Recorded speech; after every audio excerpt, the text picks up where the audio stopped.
So, for the record, welcome to the show. On the line right now, we have Joel, pronouns are he, him, from Alabama, wants to, I guess, debunk materialism with a philosophical argument.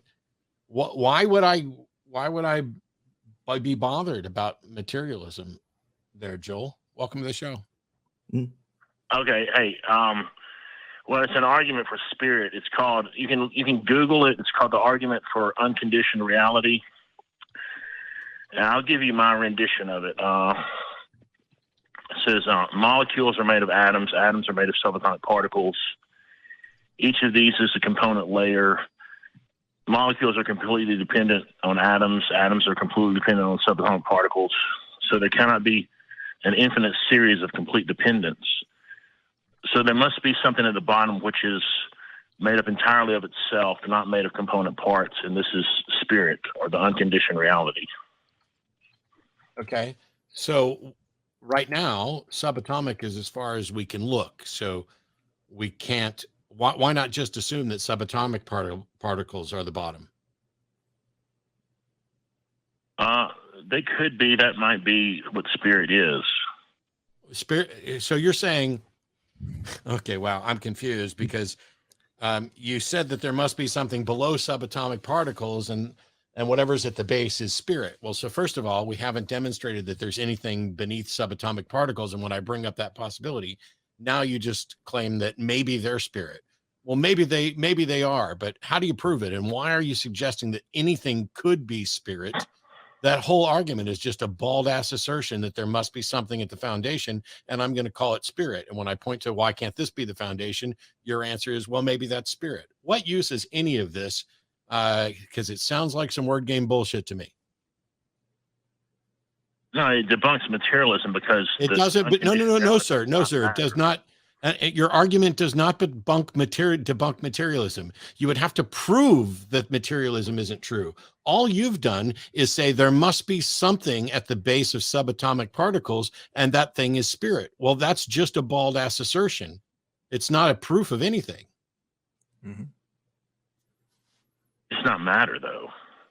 You don't know that. Subatomic particles are matter. Or they're at least they're the particles that are the smallest. They're not spirit. You don't have any reason to think they're spirit. You're just claiming shit you can't prove. No, I'm not. No. Okay.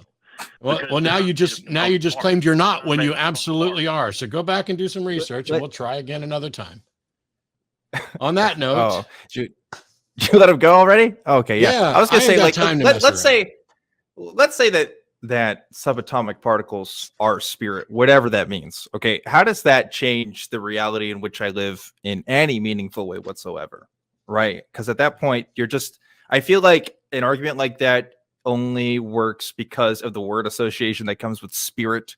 There's this, of idea that there's something beyond, and people kind of play with these ideas to kind of make it sound more interesting or deep than it really is. But I don't think there's any substance to that. It's worse than that because he didn't have an argument that was either valid or sound.